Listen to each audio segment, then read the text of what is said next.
अनुरोध करूंगा कि जिसको भी ज्ञापन लेना है उनको बुला दें। टीचर फेडरेशन ऑफ इंडिया की तरफ से माननीय प्रधानमंत्री जी को संबोधित ज्ञापन जिला प्रशासन सिद्धार्थनगर को दिया गया है। जिला प्रशासन की तरफ से मैं आप लोगों का ज्ञापन प्राप्त कर लिया है और इसे उचित माध्यम से माननीय प्रधानमंत्री जी भारत सरकार नई दिल्ली को प्रेषित कर दिया। भाई जिंदाबाद, शिक्षक एकता जिंदाबाद। इसको लेकर पैदल मार्च निकाला। हाँ, 1 सितंबर 2025 को माननीय उच्चतम न्यायालय का एक निर्णय आता है जिसमें कहा जाता है कि देश के सभी शिक्षक चाहे वो आरटी एक्ट लागू होने के पहले नियुक्त हैं अथवा उसके बाद नियुक्त हैं, सभी लोगों को टीईटी उत्तीर्ण करना अनिवार्य है, विशेष रूप से जिनकी सेवाएं 5 साल से ऊपर है। अगर 2 साल में वो नहीं उत्तीर्ण कर पाते हैं तो उन्हें सेवानिवृत्ति, अनिवार्य सेवानिवृत्ति दे दी जाएगी। हम लोगों का ये कहना है कि जब आरटी एक्ट में ये प्राविधान था कि जो एक्ट लागू होने के पहले शिक्षक नियुक्त हैं उनको जिस योग्यता पे नियुक्त हैं वही रहेगी, कोई नई योग्यता नहीं होगी। उसके बाद जो नियुक्त होंगे उनके लिए टीईटी अनिवार्यता होगी। लेकिन माननीय न्यायालय का इस तरह का आदेश जो है वो हम लोगों को बहुत विपरीत परिस्थितियों में खड़ा कर रहा है और देश के लगभग 25 लाख शिक्षकों के परिवार सड़क पर आ जाएंगे।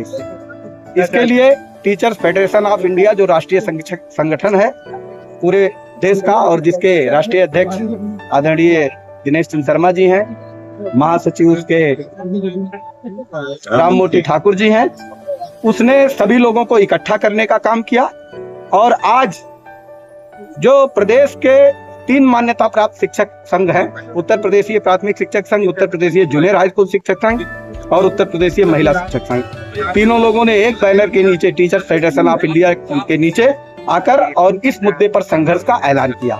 संघर्ष के चरण में आज ये तीसरा चरण था। पहले चरण में हम लोगों ने आंदोलन चलाया, ट्विटर पे अपने जस्टिस फॉर टीचर्स को हम लोगों ने ट्रेंड कराया और वो कई घंटे तक नंबर 1 पे ट्रेंड करता रहा।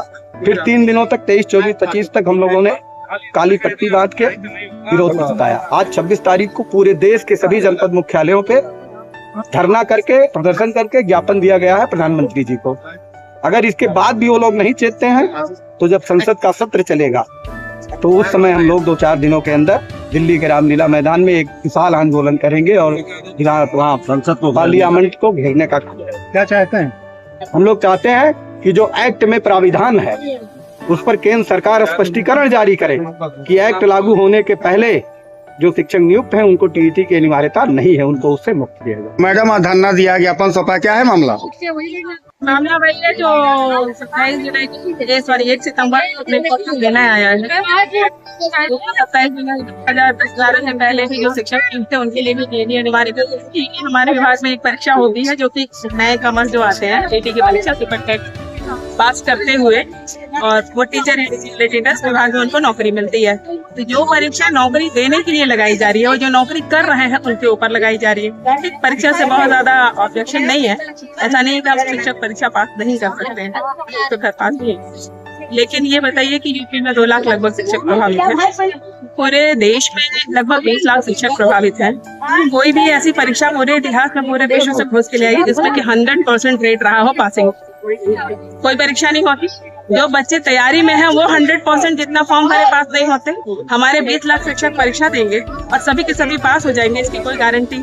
मान लीजिए 10 ही हजार, हम मान लेते हैं कि मतलब बहुत अच्छा सक्सेस रेट जाएगा, 10 ही हजार टीचर फेल हो जाएगा या फिर वो 2 साल में नहीं निकाल पाए, जो भी हुआ 1 नंबर से अटक गए, आधे नंबर से अटक गए, नहीं तभी तो बाहर हो गए।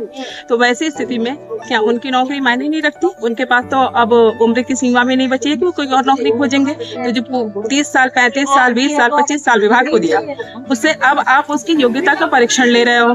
तो क्या तब जो योग्यता परीक्षण हुआ था जमाना सही नहीं? तो इस पे अब चूंकि सुप्रीम कोर्ट का निर्णय का विरोध तो नहीं कर सकते। सुप्रीम कोर्ट ने अपने एब्सोल्यूट पावर 142 के प्रयोग से कुछ रिलैक्सेशन भी दिया है। तो अब इस पे जो कुछ भी कर सकती है हमारी केंद्र सरकार कर सकती है, संविधान संशोधन के माध्यम से करे, या इसमें कुछ क्लॉज हैं जो आपने लिया होगा तो उनके माध्यम से करे। तो अब केंद्र सरकार, अब भाई हम शिक्षक हैं, हम देश के नागरिक भी हैं, हम वोटर भी हैं, सरकार भी चुनते हैं, तो सरकार से हम इतनी उम्मीद तो रखते हैं कि संकट की इस घड़ी से वो हमें बाहर निकालें।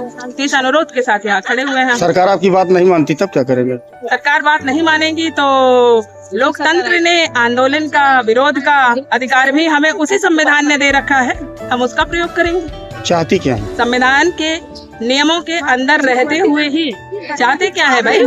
हमारे जो शिक्षक हैं जिन्होंने इतने अनुभव अर्जित किए हुए हैं, अनुभव की वरीयता देते हुए उनको इससे बाहर किया जाए। और ये कोई दया नहीं है, क्योंकि संविधान का कोई भी ऐसा क्लॉज नहीं कहता है, एक दो क्लॉज जो है वो भी सकारात्मक परिणाम के लिए है कि कोई नियम आज बने और वो 2 साल पीछे जाके लागू हो। भूत लक्ष्य प्रभाव से कोई नियम अगर कभी लागू नहीं हुआ है तो आज ऐसा क्यों? भाई शिक्षक क्या सबसे निरीह प्राणी है तो उसके ऊपर कुछ भी डाले? तो हम नियम संगत ही मांग कर रहे हैं। और चूंकि कई ऐसे समस्याएं देश में आती हैं जिससे कि एक बड़ा वर्ग प्रभावित होता है, कभी कभी तो बियॉन्ड नियम जाकर के भी संशोधन होते हैं, तो ये तो शिक्षकों की रोजी रोटी का सवाल है। पूरे शिक्षा व्यवस्था में एक भय का जो माहौल उत्पन्न हुआ है उससे प्रभावित होगी पूरी शिक्षा व्यवस्था, बच्चों का भविष्य।